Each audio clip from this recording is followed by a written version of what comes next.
Hi, Trevor. I'm going to unmute you and do the sound check with you. Thanks. Can you hear me?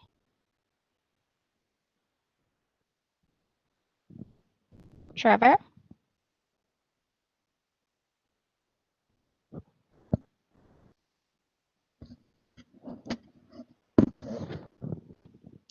Julie, can you hear me? I can. I'll email Trevor. Okay, then not me. Thanks. Trevor, can you hear me?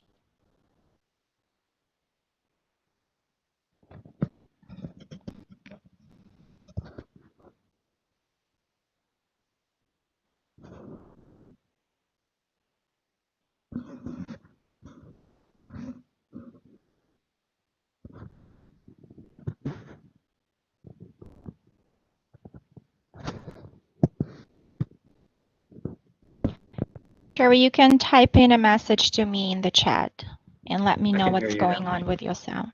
Hello? Can you hear me? Yeah? Yes, I can. Thanks. Okay. You can, Trevor, you can mute yourself now. Thanks.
Good afternoon, everyone. This is Mayor Dave Jaworski. Welcome to the special council meeting of the City of Waterloo, Monday, February 8th. Looks like a great day out there. We'll begin with a roll call, beginning with Ward 1, please. Good afternoon, Councillor Hanmer, Ward 1, present. Councillor Waterloo here. Councillor Veith, present. Councillor Freeman, here. Councillor Vasic, present. Councillor Henry here. Councillor Bonagor here. Thank you, and the mayor is here too. We move on. We would like to begin by acknowledging that the land on which we are broadcasting from today, and many of us are gathering on, is the land traditionally used by the Haudenosaunee, Anishinaabe, and Neutral people. We also acknowledge the enduring presence and deep traditional knowledge and philosophies of the Indigenous people with whom we share this land today. Let's take a moment of reflection. At the beginning of this council meeting, we pause to think about the needs of our community. May we show wisdom and compassion in all our decisions. I'll now ask council for disclosure of pecuniary interest and the general nature thereof.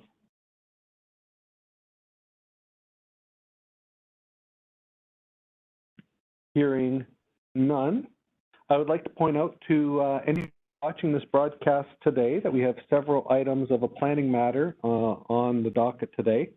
And if you would like to speak at this meeting on the appropriate items, the informal and formal public meetings, please call the clerk's office at 519-747-8705. That's 519-747-8705. We move on to staff reports. First item up is a request for an extension of Section 37 bonusing deadline for 93-101 Columbia Street West. We have a report in front of us prepared by Mr. John Voss, and we also have Jen Thibault from Weston Consulting. She is available to ask questions if councillors have questions for either John or Jenna. I'll now open up to council. There is no presentation for this item. Open up to council to see if there's any questions.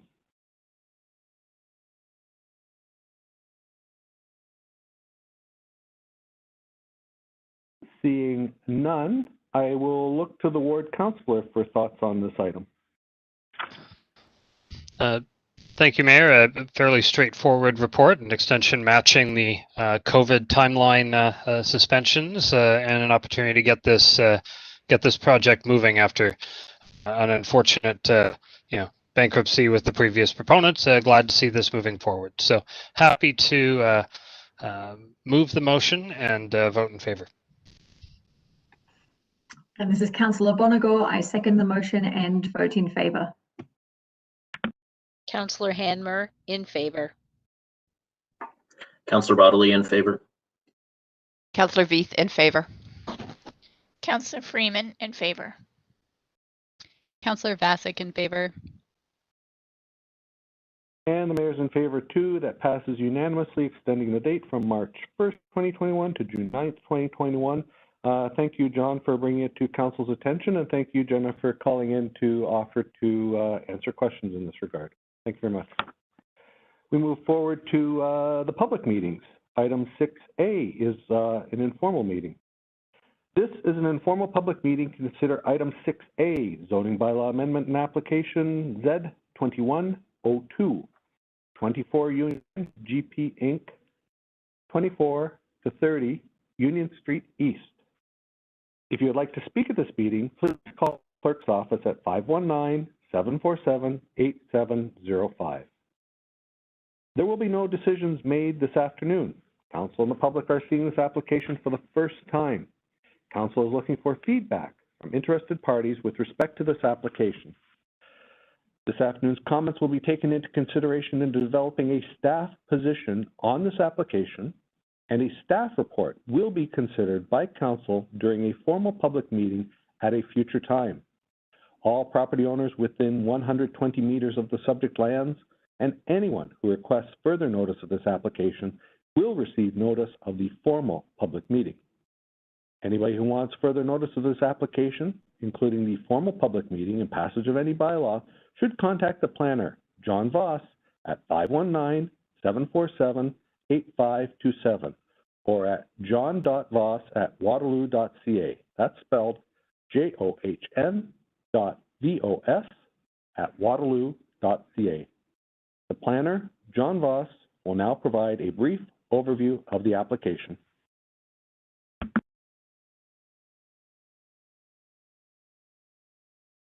Majority, councillors, and members of the public. Just checking that I can be heard. You can, John, if you could speak a bit louder or maybe get close to the microphone, that'd be a bit helpful, but you saw coming through clear. For sure, thanks.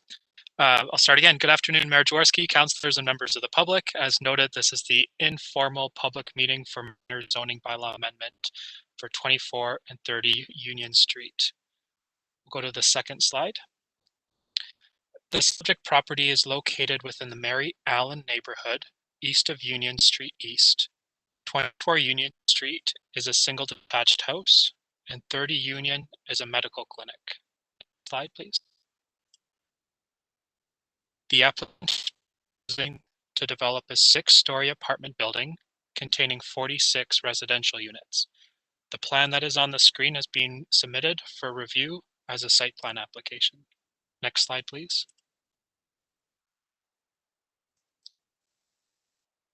This is a rendering of the proposed apartment building, as the plan and building design are currently being reviewed by the Site Plan Review Committee. Next, please. The official plan designates the property as mixed-use, medium-density residential, minor corridor, and medium-density 20 meters. The designation contemplates 6-story apartment buildings with ancillary commercial uses. However, the applicant is not proposing commercial uses as part of this development. Next slide, please.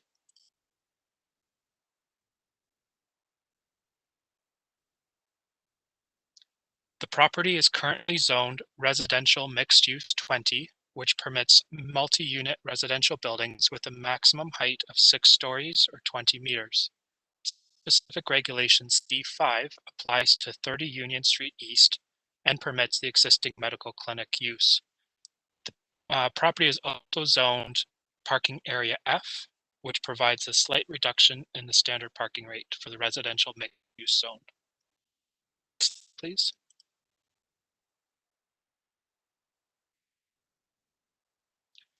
The applicant is proposing to reduce the parking rate from 56 parking spaces to 39 parking spaces and reduce the height of the ground floor from 4.5 meters to 4.0 meters. Next slide, please.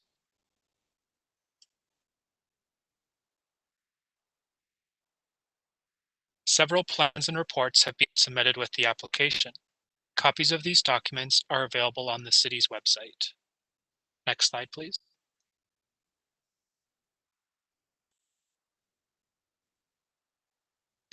Staff will review the listed items and prepare a report to be presented at a formal public meeting, which will be scheduled in the coming months.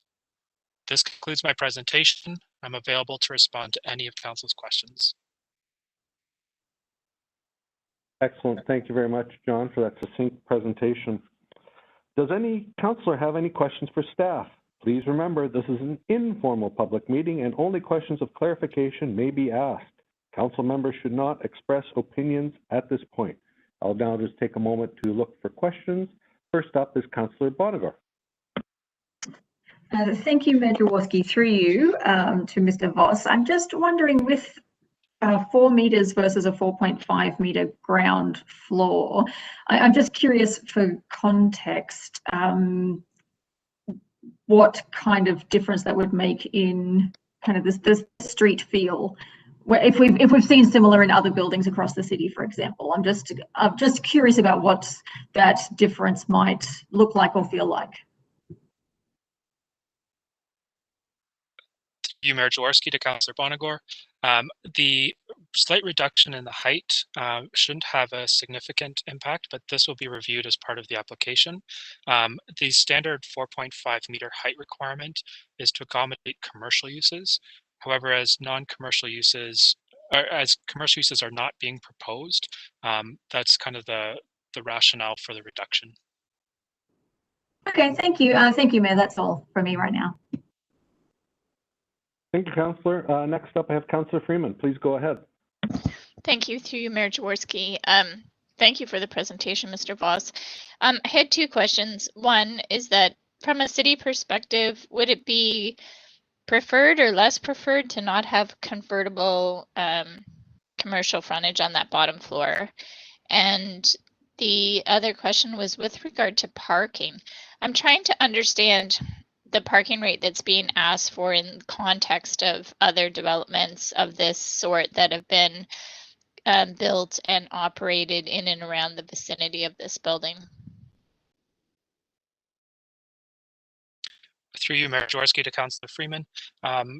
The first question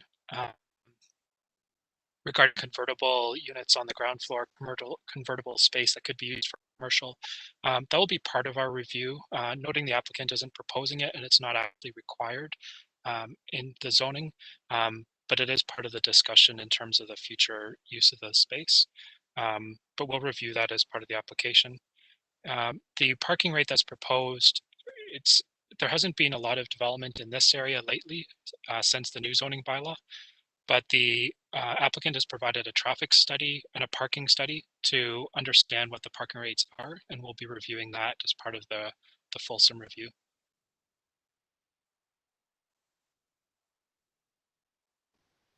Thank you. Thank you, councillors. I do not see any further questions for staff at this time, so I will move on to our registered delegations. And we do have one, and it's Dave Aston, Vice President Partner, MHBC Planning. Welcome, Dave. Good afternoon, everyone.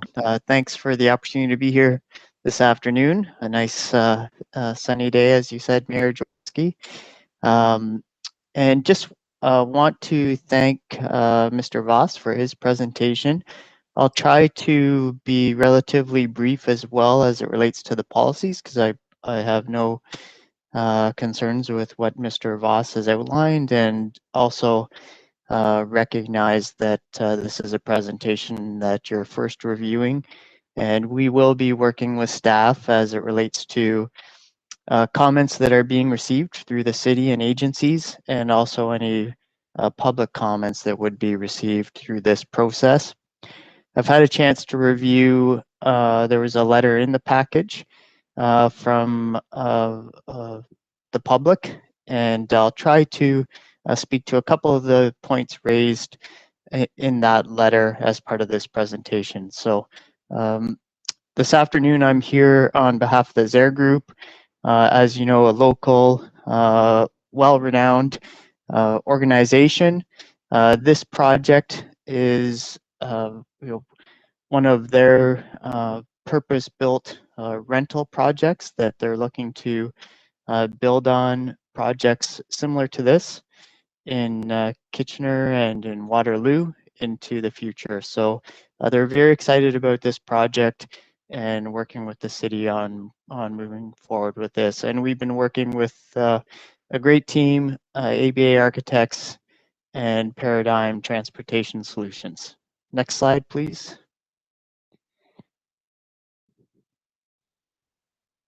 So this is just an overview that Mr. Voss covered.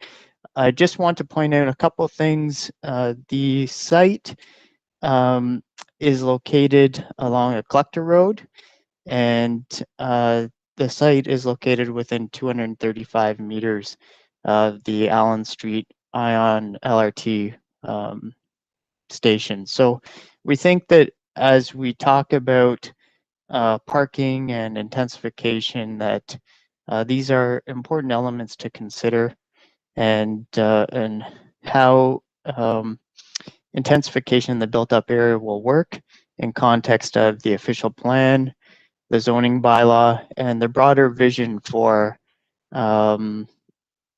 development in support of transit in the city of Waterloo and the broader regional area. Next slide, please. So the application before you is for 2 items. The reduction in the parking spaces from 56 to 39 spaces, and reduction in the ground floor height from 4.5 meters to 4 meters. Just want to point out the official plan and the existing zoning permits the proposed height and density that's proposed with the application. So the proposed bedrooms per hectare, the proposed scale and massing of the building is permitted by the existing official plan framework and the existing zoning. Next slide, please. This, as mentioned, is the proposed site plan. An initial meeting has occurred and site plan submission with city staff. And through that process, these 2 zoning items were flagged for minor zoning bylaw application. And the site plan, as consideration continues to move forward on these planning applications, we'll be continuing discussions with city staff on the details related to the site plan. And those would include items such as fencing, privacy fencing around the areas, landscaping, site lighting, the building elevations, and details associated with the design of the site access, and other matters that typically are covered under site plan approval. Next slide, please. So the next 2 slides actually show the conceptual building design, and you can see that there's ground floor landscaping associated with the proposed building. There's a mix of different materials. With the vertical use of the materials I think it was Councillor Bonagor's question, we don't see that there'll be really any difference whether it's a 4.5 or a 4 meter ground floor, as you can see by the design. And there's a entrance, prominent entrance identified at the site entrance with Union Street. So the 4 meters versus 4.5 meters as it relates to the look and the feel from the streetscape, we believe really is a minor change. And looking from a design perspective, we don't see that there will be any negative impact associated with a difference of about just over 3 feet in that ground floor height. Next slide. Studies completed, planning justification report, the parking study, and the proposed parking reduction was assessed in a number of different contexts. One, that the lands are within a minor corridor. And if you'll recall on Mr. Voss's slide, the RMU 20 zone actually includes the other properties adjacent to the site that front onto Union Street East. So areas along Union Street East have been identified through zoning as having the potential for the similar density and similar height as the proposed development. And that really relates to the concept of the minor corridor designation in the official plan. I mentioned the distance to the transit stop. Paradigm Transportation Solutions looked at IT guidelines, so the transportation guidelines, looked at other sites, and there have been other sites in the city where parking has been reduced to below 1 space per unit. This is proposing 0.85 spaces per unit, and that has occurred in other projects within the city. And also, the study recognized that support for walking, cycling, and transit movement as preferred modes of travel in the area, and there will be TDM measures or transportation demand management measures considered, such as bicycle storage within the building. A shadow study analysis has been completed. It's a little small on this page, but it has been completed, and that's something that city staff will review in context of the application. Typically, that's a site plan approval requirement. Again, in context of the proposed development, the zoning permits the 6-story building. So the shadow study is based on the proposed building on the site. But I would just also want to point out that with a 6-story building permitted, the shadow study is really just looking at implementation in association of design of the building and the massing of the building relative to the city guidelines. And preliminary engineering plans were prepared. Those were submitted as part of the site plan submission. The city engineering department did not raise any concerns associated with servicing capacities for the proposed development. Next slide, please.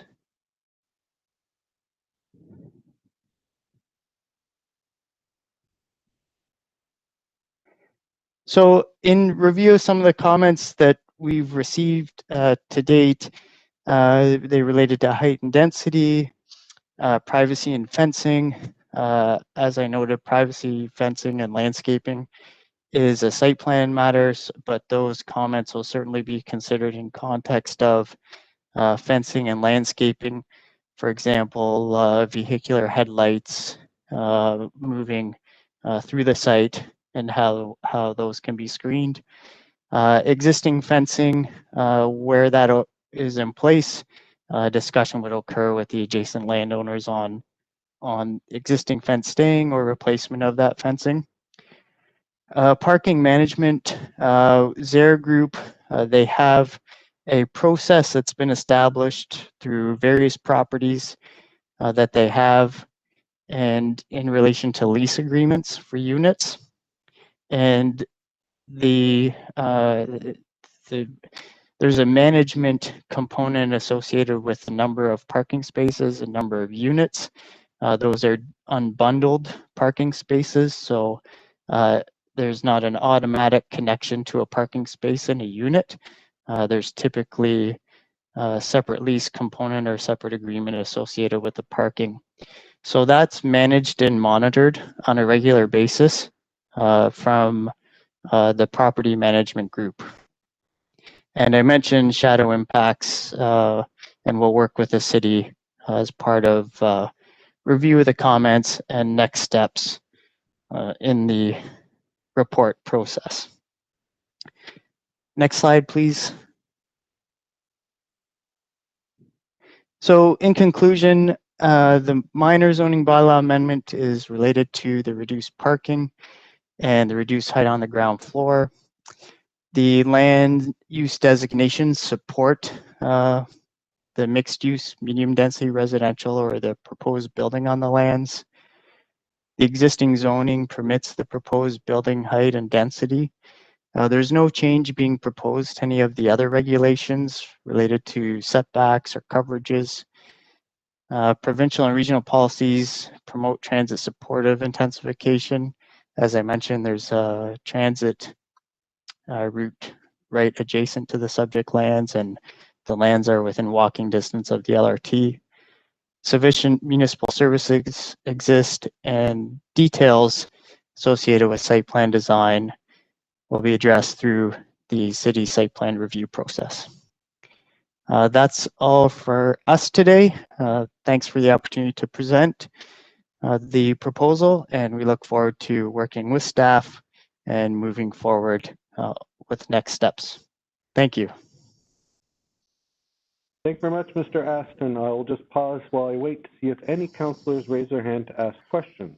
And first up is Councillor Royce Bodley. Go ahead, please. Thank you through your Mayor Jaworski. I'm curious how, excuse me, the parking study, like, I'm curious about the practicality of how that study is completed. Is this sort of an analysis of the zoning requirements for other buildings in the adjacent area? Is it an actual survey? How do they come up with the auto ownership rates for the area, which I believe I believe the report indicated was 0.76? Through Mayor Jaworski, my understanding, it's a combination of different elements on the parking study. There's a review of the transportation guidelines.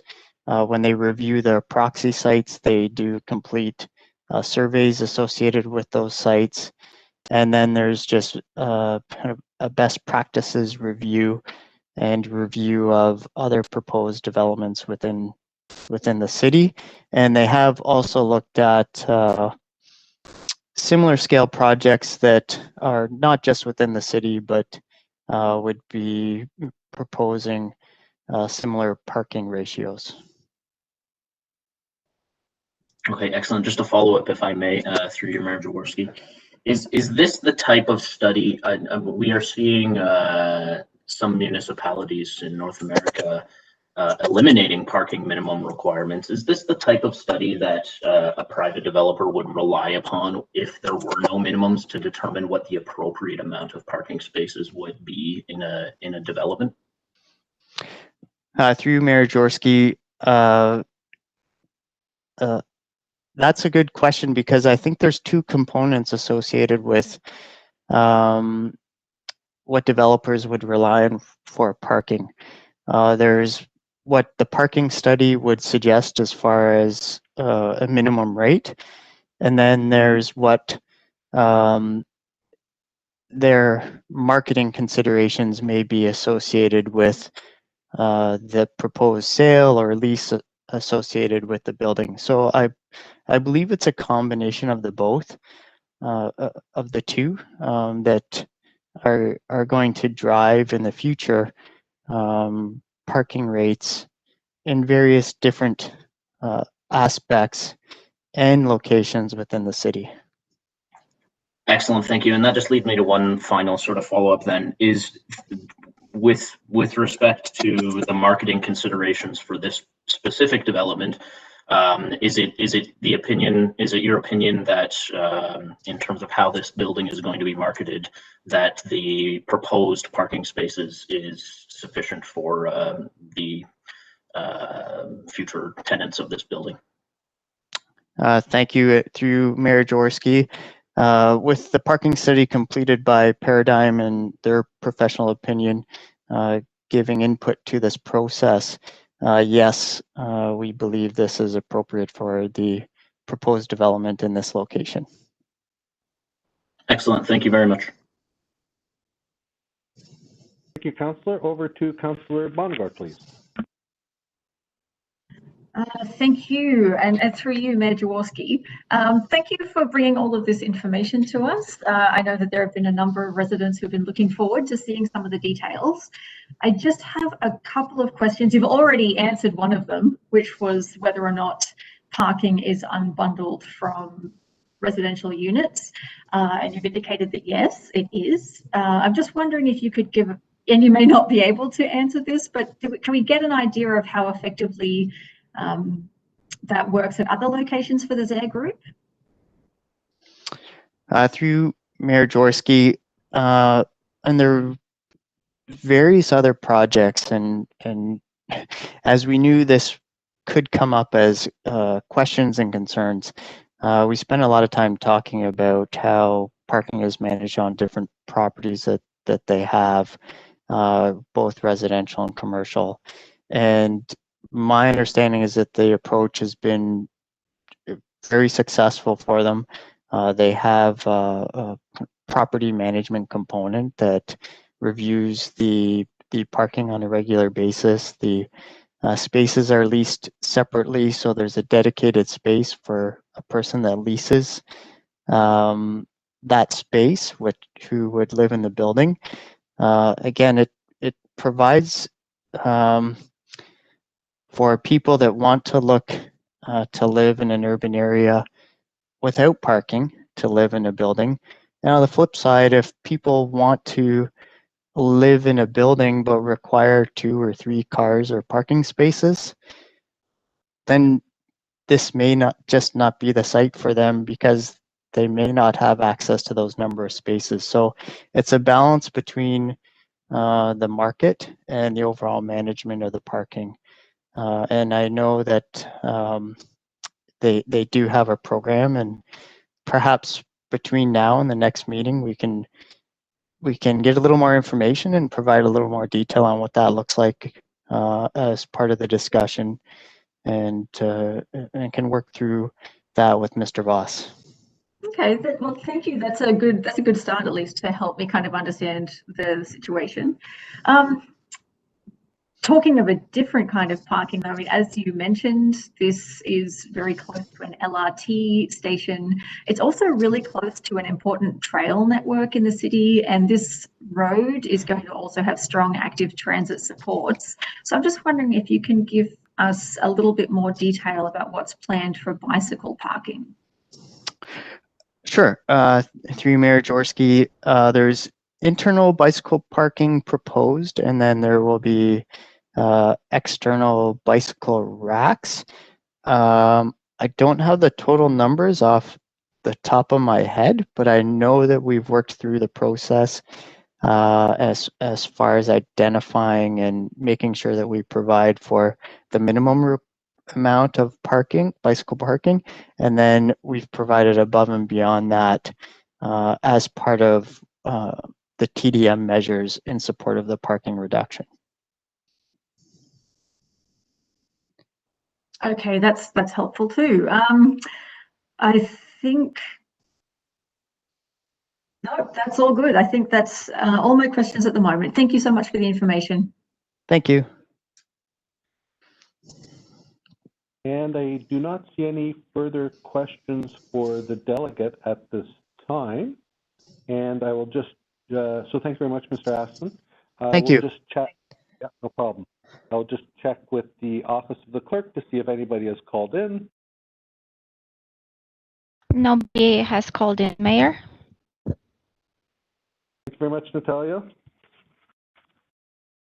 As the deputy clerk informs me, there are no further speakers. This informal public meeting is now concluded. Staff will review the issues and provide further reporting to council at a later date. Thank you, John, very much for bringing this to council today. Next up, item 6B. This is a formal public meeting to consider zone change application Z1809, Milestone Developments Canada, Inc. for 316 King Street North. Any persons who want further notice of this application, including the passage of any bylaw, should contact the planner, Rita Zylak, at 519-747-8650 or at rita.zylak@waterloo.ca. That's spelled RITA.SZILOCK@waterloo.ca. Will the clerk please advise council of the method used to give notice of the meeting and the dates notice was given? Notice was advertised in the Waterloo Chronicle on January 21st, 2021, and mailed or emailed to all property owners within 120 meters of the subject property and to all persons who requested further notice. Excellent, thank you very much. The planner, Rita Zylak, will now give a brief overview of the application. Welcome, Rita. Thank you very much. Good afternoon, Mayor Jaworski, members of council. This is a formal public meeting for 316 King Street North, zoning bylaw amendment Z1809. The application was submitted by Milestone Developments Canada, Inc., represented here this afternoon by Trevor Hawkins from MHBC Planning. Next slide, please. The subject site is located on the east side of King Street North between Hickory Street and Columbia Street. The site is located just east of the Northdale neighborhood and to the north of the commercial node at University Avenue and King Street. The site has an irregular shape and contains an existing 10-story apartment building. It is surrounded by multi-unit residential buildings to the west and northwest, ranging in height between 14 and 21 stories. Immediately to the north, east, and south, the site is surrounded by low-rise residential built forms ranging in height from 2 to 3 stories. Although the site is mostly surrounded by low-rise built forms, zoning permission exists for high-rise mixed-use buildings up to 25 stories in height. Next slide, please. This is a conceptual perspective of the proposed redevelopment. The applicant is proposing to reconfigure the interior layout of the existing 10-story apartment building, construct a 14-story apartment addition to the north facade of the existing building, construct a 2-story parking structure addition to the south and east facade of the existing building. The overall development would contain 123 units, 193 bedrooms, 106 vehicle parking spaces, 74 bike parking spaces, and approximately 500 square meters of amenity area. Next slide, please. This is a conceptual site plan of the proposed development. Highlighted in blue is the extent of the 14-story apartment building addition. In red is the existing building, and in orange is the extent of the 2-story parking structure addition wrapping around the south and east facade of the existing building. Next slide, please. In terms of the official plan, the subject site is designated mixed-use high-density residential, which allows for apartment buildings, maximum density of 750 beds per hectare, maximum building height of 81 meters. Next, please.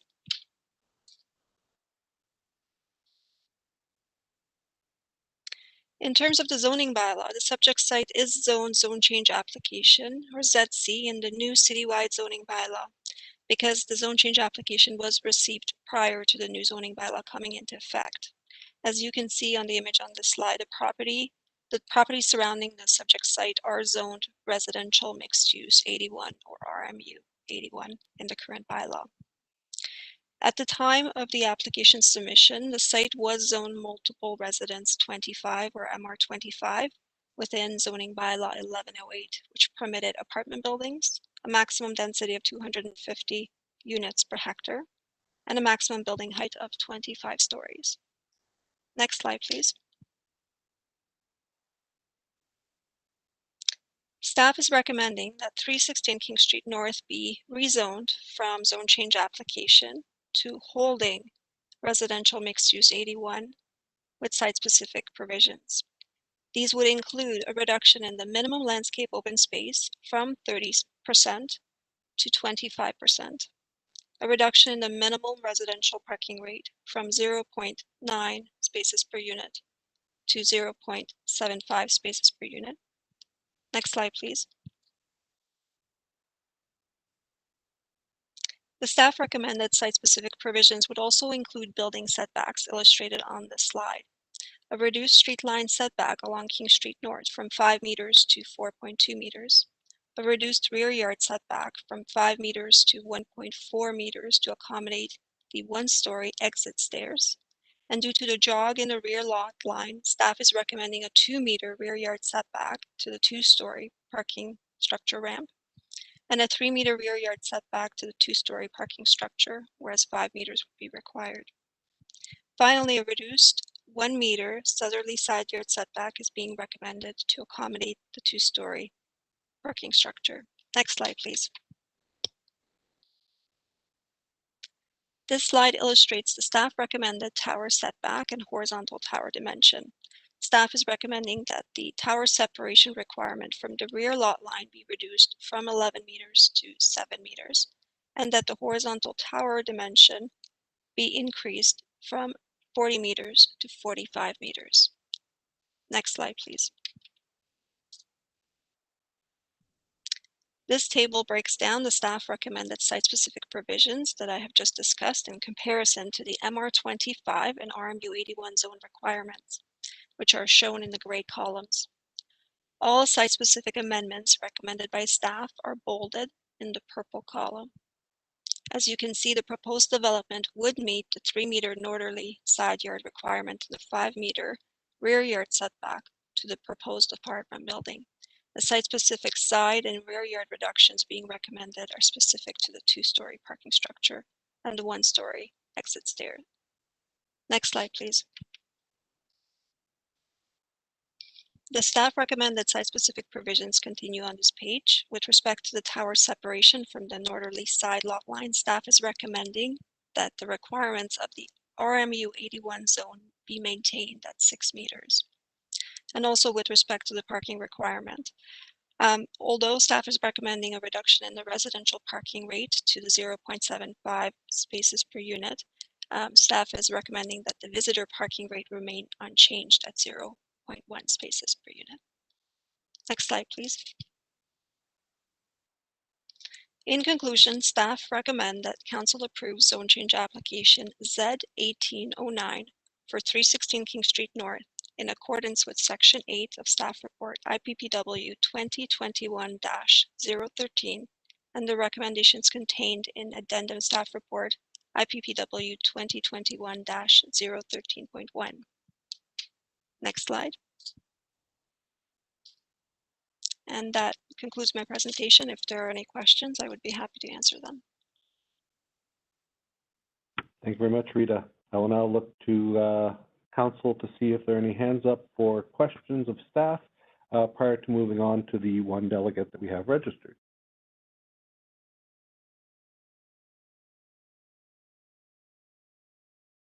Seeing none.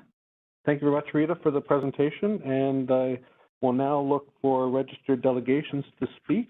And at this point, I have Trevor Hawkins, partner, MHBC Planning. Welcome, Trevor. Thank you, Mayor Jaworski, members of council. I do have a presentation prepared, but I think Rita's covered much of the content that I would cover, and I would like to thank Rita, Ms. Seelock, and Mr. Cotter for working with not only myself, but Milestone to bring this legacy application forward this afternoon. We've certainly worked hard with them over the last 2.5 years or so to bring the project closer into compliance with the new bylaw. It was originally prepared and submitted maybe 6 months before the third draft of the bylaw was released. So we were working under the old regime, but we've worked hard with Ms. Seelock and Mr. Cotter to bring the project into the new zoning bylaw to the extent that we could. One of the key attributes of the project that we wanted to make sure council was aware of was the efforts to renovate the existing building. It's a 10-story building that has almost exclusively 5-bedroom units. All but 2 of the units are 5-bedroom units. And Milestone is intending to renovate that building to transition it from that type of a format to 1- and 2-bedroom units. And when combined with the tower addition, we feel that the mix of 1- and 2-bedroom units in this new project will be much more appealing to a broader demographic. The units are sized for singles, couples, and families, and we think that sort of mix of unit types and sizes meets the spirit and intent of the official plan and the zoning bylaw. And then when coupled with the parking supply, the full supply of visitor parking, we think that this will be a very positive addition to Waterloo, this part of King Street, and this growing area around the universities and the other employment uses. So we, again, we just wanted to thank staff for bringing it forward today. We're in full support of their recommendations, and I'd be happy to answer any questions that council might have. Thank you very much, Mr. Hawkins. I'll look to see if council has any questions, but while I wait for that, I just want to confirm, is this the site on King Street that has the chain link fence around it? And if so, do you think the intention is to, during construction, to eliminate that chain link fence around the building? Mayor Jaworski, yes, the whole site will be subject to site plan control. So we'll be looking at certainly different types of fencing and screening to screen particularly the parking structure from the lands to the south, as well as the lands to the east. So the fencing and the parking and the landscaping will all be upgraded. Excellent to know. Thank you, Trevor. I do have a question here from Councillor Bonagor. Please go ahead. Thank you. Through you, Mayor Jaworski. Thank you for all the information from both Rita and yourself, Mr. Hawkins. I just have a couple of questions. One is, with the reduction in parking, Is it anticipated for parking provision to be unbundled from the residential units so that the people who, so that residents can understand whether or not there is or is not parking available for them? Through you, Mayor Jaworski, to Councillor Bonagor, absolutely. The intent would be you could purchase a unit with or without a parking space to suit your needs. Okay, excellent. Which leads me to the next question. Would you mind just sharing a little bit of information about plans for interior bicycle parking? Certainly. Councillor Bonagor, the site has sheltered indoor bike parking on both underground levels. So it's a bit of a unique site in that the existing building, of course, dictates a bit of the design of the underground parking, but there's several locations of indoor secure bike parking in the parking structure. And then there is bike parking outside the building for those who might be visiting. So there's, I think, 74 overall, and over 50 of them are inside the building.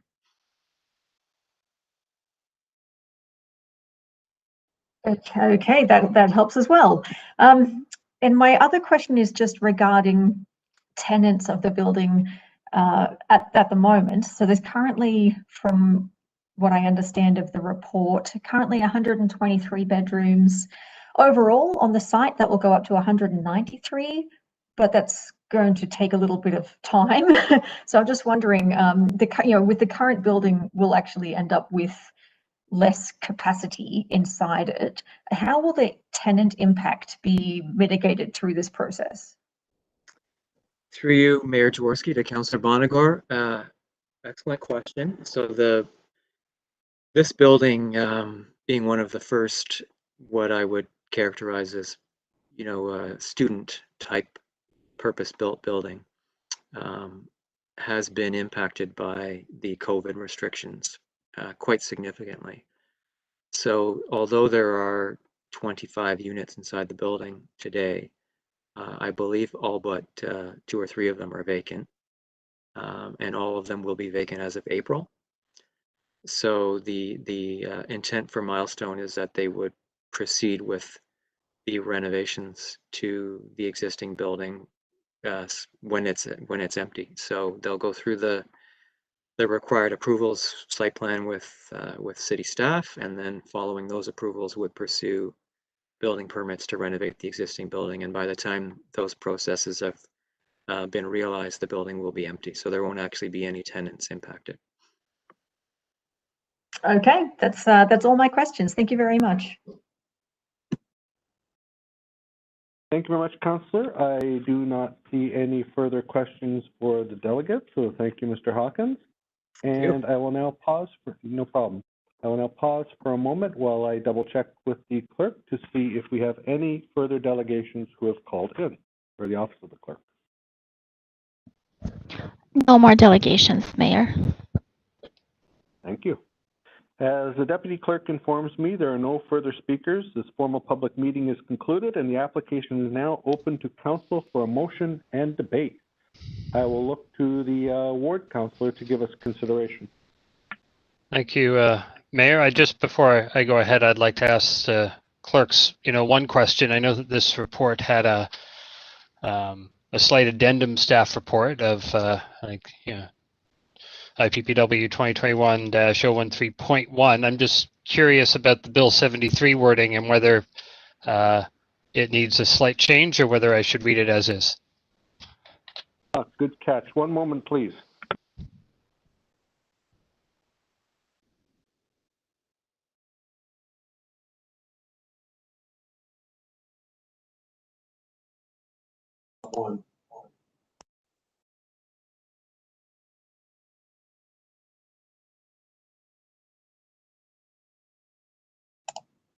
Sorry, Councillor Henry, we just had to move our speakers around. Yes, you're correct, and thank you for noticing that. It should include the new report number, which is the 031.1. So I'll just substitute that when I'm reading. The recommendation as well would then match what is in the revised packet. Okay, So first, I'll say thank you to Mr. Hawkins and Milestones for working through a fairly lengthy process to try to shoehorn a unique site through a planning process that has had the rules shift while you're working through it. I think this is a decent landing, knowing that there was no perfect landing on the site constraints that your client was facing. And I know when this project began, we were very keen on shifting away from 5-bedroom units because they are and will still be too much of the mix in the surrounding neighborhood, and this is a better mix to move us forward with. So I appreciate the in advance the Milestone's ability to move existing product to meet current needs and not just with old needs. We're going to need, I think, more of that in the neighborhood as a whole as time goes on.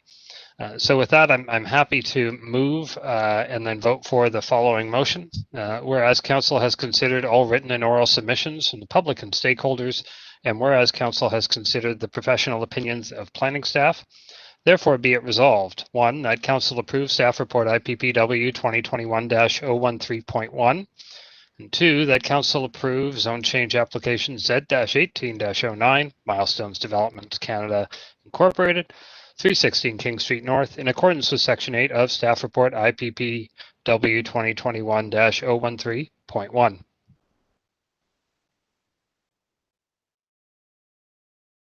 And this is Councillor Bonagor. I am happy to second the motion and will vote in favour.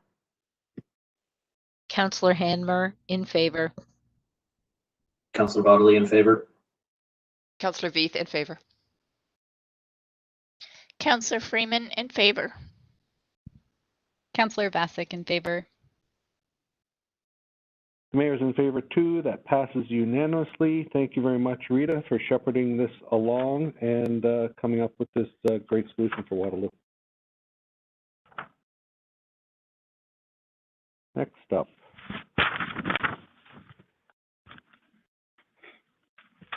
Just as a reminder, if you'd like to speak at this public planning meeting, please call the clerk's office at 519-747-8705. This is a formal public meeting to consider zoning bylaw amendment Z-2003, 145 Columbia, Waterloo Corp. At 145 Columbia Street West. Any persons who want further notice of this application, including the passage of any bylaw, should contact the planner, Joel Cotter, at 519-747-8543, or at joel.cotter@waterloo.ca, and that's spelled JOEL.COTTER@waterloo.ca. Will the clerk please advise council of the method used to give notice of the meeting and the date notice was given? Notice was advertised in the Waterloo Chronicle on January 21st, 2021, and mailed or emailed to all property owners within 120 meters of the subject property and to all persons who requested further notice. Thank you. The planner, Joel Cotter, will now give a brief overview of the application. Welcome, Joel. Thank you, Mayor Jaworski, members of council, and the public listening today. This is a formal public meeting for zoning bylaw amendment Z-2003 for 145 Columbia Street West. The applicant is 145 Columbia Waterloo Corp, and they're represented by Harry Fruzio from Zelinka Priamo in his office. Next slide, please. Where we are in the planning process, we've proceeded through the informal issues resolution and prepared our report, and we're now before council at the formal public meeting. Council's in support of the application, will pass bylaws, and an appeal period will follow pursuant to the Planning Act. Next slide, please. The application speaks or has two components, speaks to two issues. The first is with respect to tower heights. The front tower of the building is currently permitted to 47 meters or 15 stories, and the request is to increase that to 61.5 meters or 20 stories. And the rear tower is currently permitted at 61.5 meters or 20 stories. and the request is to increase that tower to 70.5 meters and 23 stories. The second component of the application is to address parking. The existing requirement in the bylaw is 0.2 spaces per bedroom plus 0.05 visitor spaces, and the request is to reduce the rate to 0.175 spaces per bedroom and 0.05 visitor spaces per bedroom.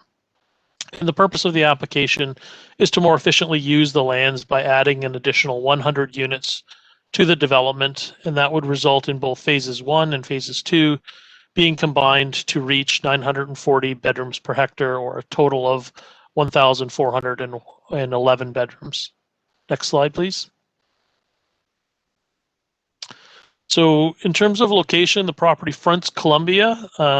It is an extension of the 330 Phillip Street property, which is shown in the rendering, commonly referred to as the Icon development.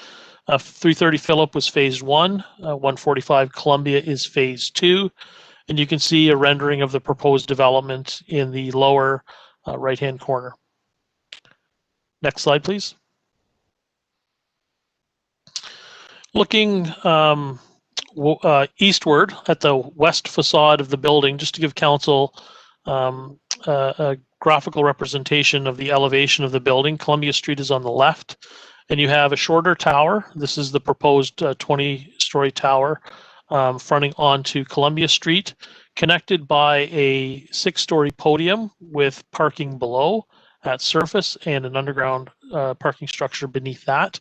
And then at the rear of the site is the 23-story tower. Next slide, please. So this is phase 2 of the Icon development. Originally, both phases 1 and phase 2 were proposed to be consolidated, but for various reasons, the lands will remain as standalone parcels. And this site is just over an acre in size.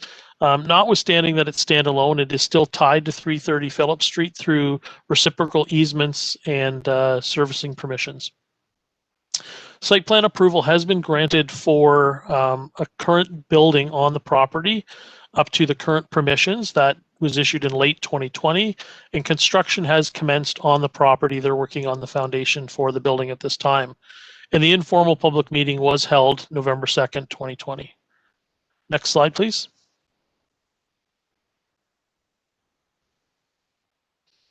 The official plan, hard to see on the graphic, but the lands are in the reddish brown area. They're designated mixed-use high-density residential, which allows buildings up to 25 stories in height. There's site-specific provisions areas 45 and 50, which relate to the Northdale area of the city. It's within a major node. It's also within the University of Waterloo station area. There is a requirement under policy for a high standard of urban design. And again, through the specific provision area for this particular property, density has been increased from 750 bedrooms to 940 bedrooms pursuant to Section 37 of the Planning Act, which requires the exchange of community benefits to the city. Next slide, please. The lands are currently zoned residential 25, or residential Northdale 25, with an exemption C203, as well as a minor variance.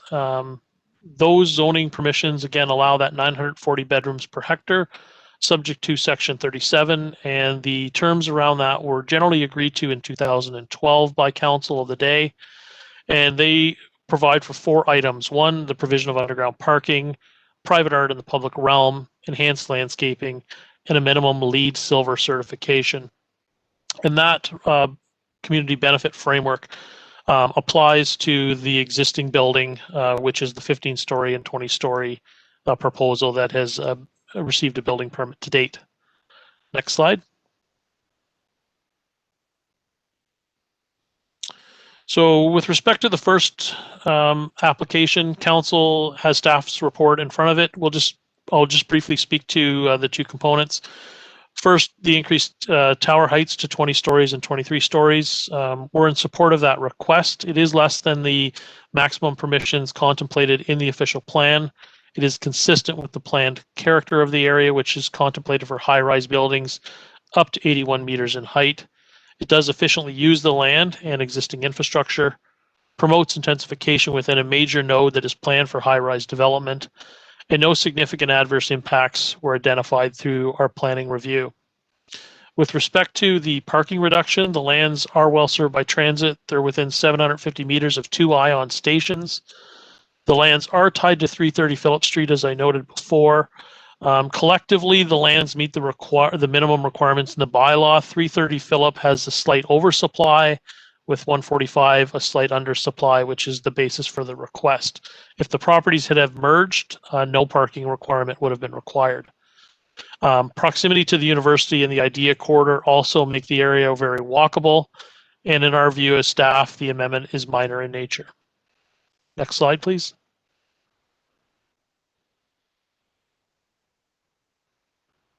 With respect to the community benefits, as outlined in the staff report, as the tower heights increase, it does allow for additional density, which does require an agreement pursuant to Section 37 of the Planning Act. So I noted that the existing framework, which was established through zone change application Z1205 back in 2012-2013, set out those 4 items that were eligible for community benefits at the time. In 2017, Council amended the official plan and removed the provision of underground parking as an eligible item for bonusing. And through that decision and the advancement of this application, staff have reviewed the community benefit framework and are recommending that for the remaining 100 units, so increasing density from 1311 bedrooms to 1411 bedrooms, that the underground parking provision be replaced with a financial contribution to the city's affordable housing grant program of $308,750. The applicant is agreeable to that amendment. Next slide, please. So in conclusion, staff are recommending support for zoning bylaw amendment Z2003 for the reasons set out in our staff report, including that it conforms to the city's official plan, efficiently uses the land and existing infrastructure, complements the planned character for the area, represents appropriate intensification within a major node. Its proposed development is appropriate for the lands, and no significant adverse impacts have been identified through the process. Various comments have been received from the public. Most of them are in relation to 330 Phillip Street. Those comments have generally been with respect to views and shadow impacts. Those components have been reviewed in conjunction with the application, and again, the increase in the tower height will have no material or significant impact with respect to shadow impacts or views, in staff's opinion. Next slide. Thank you. That concludes my presentation. As I mentioned, Mr. Fruzio from Zelenka Priamo is also available to assist council, but should you have any questions, I'd be happy to respond. Thank you very much, Mr. Cotter. We will now look to see if any councillors have their hands up prior to the other delegate coming forward.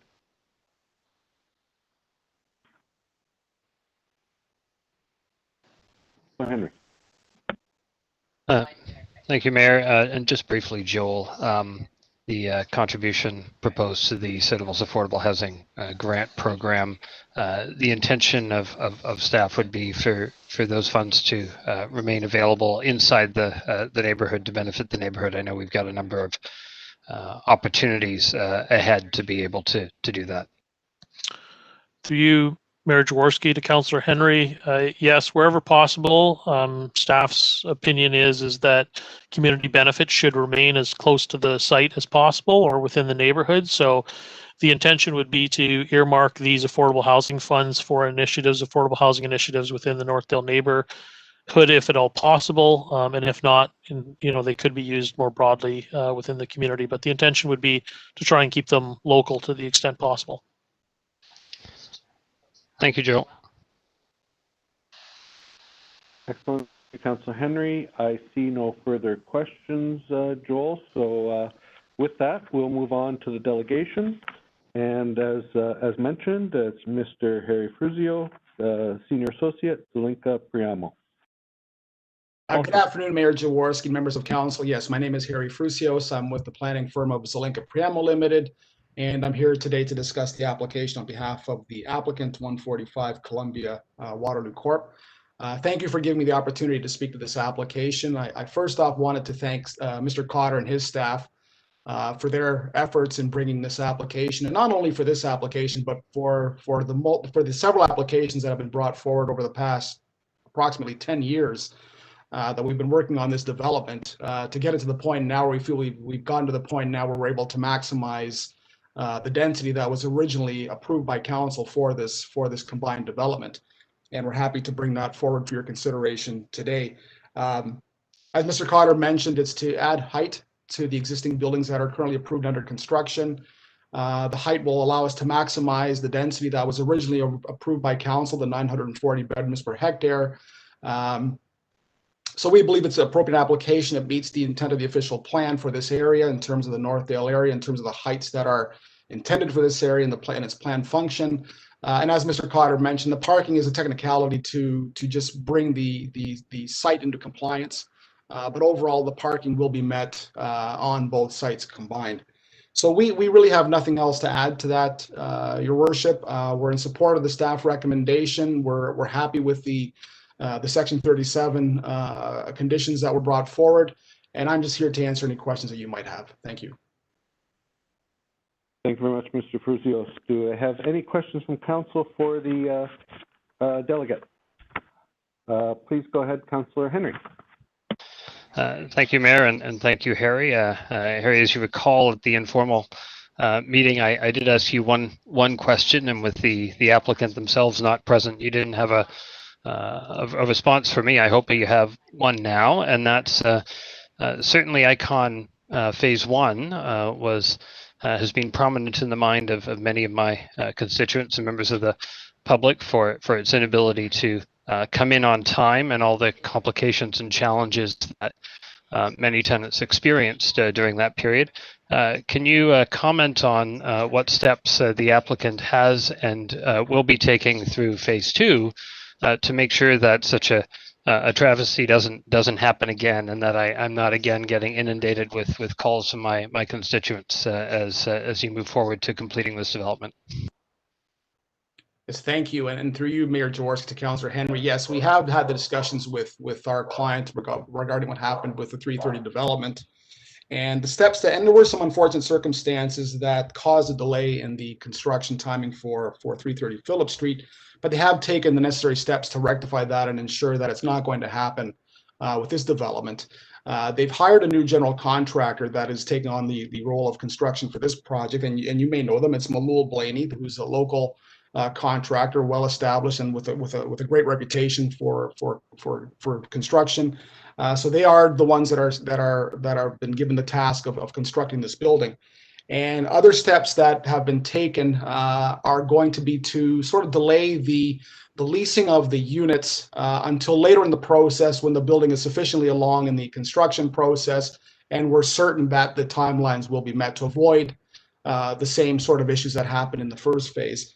And the tenants will also be phased in over time, just to make sure that we don't have a backlog of students that, depending on what happens, I mean, we can never foretell what's going to happen in the future, but just to make sure that we limit those possibilities, they will be phased into the building to make sure that everyone has their accommodations on time and when they've been promised. So I hope that answers your question, but I think, like I said, there have been the necessary steps taken to make sure that those issues do not happen again. Thank you, Harry. I appreciate that, and I trust nobody minds if all of us will hold your client to those assertions. Certainly, the general contractor has personally reached out to me to provide similar assurances in that regard, and I do appreciate that. Nobody wants their phones ringing off the hook with those kinds of matters. I think everybody will be looking forward someday to being back in person, and you don't want those kinds of things happening when that's true. So I wish you well through the process. Thank you very much, Councillor Henry. I see no further questions at this time for our delegates, so thank you very much, Mr. Fruzios. Thank you, Mayor Jaworski and Council. Thank you. And I will now just double check with the Office of the Clerk to see if there are any delegates who have called in who wish to speak to this application today? No new delegates, Mayor. Thank you very much, Natalia. As the Deputy Clerk informs me, there are no further speakers for this formal public meeting. It is now concluded and the application is now open to Council for a motion and debate. I will look to the Ward Councillor today. Thank you, Mayor. Whereas I'm happy to move the following motion and vote in favor of it. Whereas Council has considered all written and oral submissions from the public and stakeholders, and whereas Council has considered the professional opinions of planning staff, therefore be it resolved. 1, that Council approve IPPW 2021-012. 2, that Council approve zoning bylaw amendment Z-20-03, 145 Columbia, Waterloo Core, 145 Columbia Street West, in accordance with Section 7 of IPPW 2021-012. 3, that the mayor and clerk be authorized to sign an amending agreement to the Section 37 Planning Act agreement applied to 145 Columbia Street West, zoning bylaw amendment Z-20-03, in accordance with recommendation B, Part 3, in Section 7 of IPPW 2021-012, the form and content of which shall be to the satisfaction of the city solicitor. This is Councillor Bonagor. I second all of that, and I shall also vote in favour. Councillor Hanmer, in favor. Councillor Bodley, in favor. Councillor Veith, in favor. Councillor Freeman, in favor. Councillor Vasek, in favor. And the mayor's in favor too. That carries unanimously. Thank you very much, Joel, for your personal attention to this application. We'll now move on in our council package, and at this point in time, we're at item 7, questions. Is there any questions that a council member would like to bring up for our CAO or commissioner or anything like that? Please go ahead, Councillor Henry. Thank you, Mayor. And question for Mr. Cotter, just sort of circling back since I didn't raise it a couple of items ago, and it is a bit more general. We've seen a couple of applications today, one at a formal stage and one at an informal stage, where parking reductions are being sought, and in some cases, granted in areas that our plan envisions parking reductions. I was wondering if staff are planning to do a review of parking rate requirements during the official plan review phase that we're doing. I do know it's probably been a few years since we set them, and if we are seeing requests to studies supporting amending them and staff recommendations supporting amending them in some areas, it does seem ripe for some review so that we're not requiring more parking than is required. Through you, Mayor Jaworski, to Councillor Henry. Staff are intending to evaluate the parking rates within our bylaw. We established them, as Council will recall, in 2018 as part of the new zoning bylaw, with the intent of checking in 3 to 5 years later to see how those rates were being applied, whether they reflected market conditions, and whether other emerging issues were being brought forward that warranted consideration. Our intent is always to ensure that parking is provided that meets demand, but we're not over parking sites to ensure that the costs of parking and the land consumption that parking often results in is not unnecessarily creating undesirable effects, including in relation to climate change, affordable housing implications. So yes, staff are intending to look at parking through our official plan review, and we did, if council recalls, secure some capital budget monies, development charge monies to evaluate parking. And so through the official plan work that we will be undertaking over the next 2 years or so, part of that review will include a parking evaluation to determine whether our rates are good or whether they should be modified in certain locations. Thank you very much, Joel. Looking forward to it. You're welcome. Excellent. Thank you very much, Joel and Councillor Henry. I see no further questions for staff at this time. Item number 8, new business. Is there any new business that a councillor would like to raise today?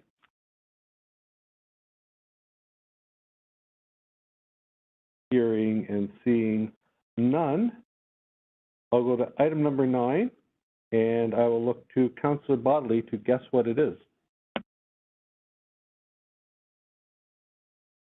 Am I getting the key to the city? Oh, it's bylaws. It's close. It's bylaws. Bylaws are essentially the key to the city.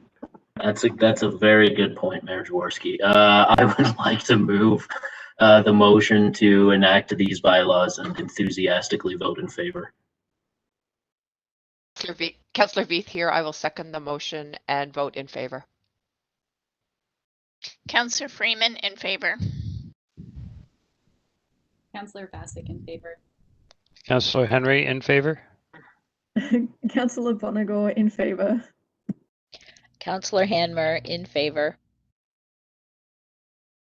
Mayor Jaworski's in favor too. That carries unanimously. Thank you all for enacting the bylaws.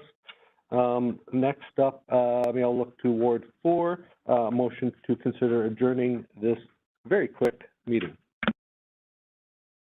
This is Councillor Freeman. I move to adjourn the meeting. Councillor Bassick, I second adjourning the meeting and vote in favor. Councillor Henry in favor. Councillor Bonigo in favor. Councillor Hanmer in favor. Councillor Bodley in favor. Councillor Veith in favor. And I forgot to vote. It's Councillor Freeman. I vote in favor. Most excellent. Thank you all. I vote in favor too. That carries unanimously. Thank you to the team for handling a great day of 4 key planning matters for the City of Waterloo. Wish you all the best. Enjoy the rest of the day. Thank you.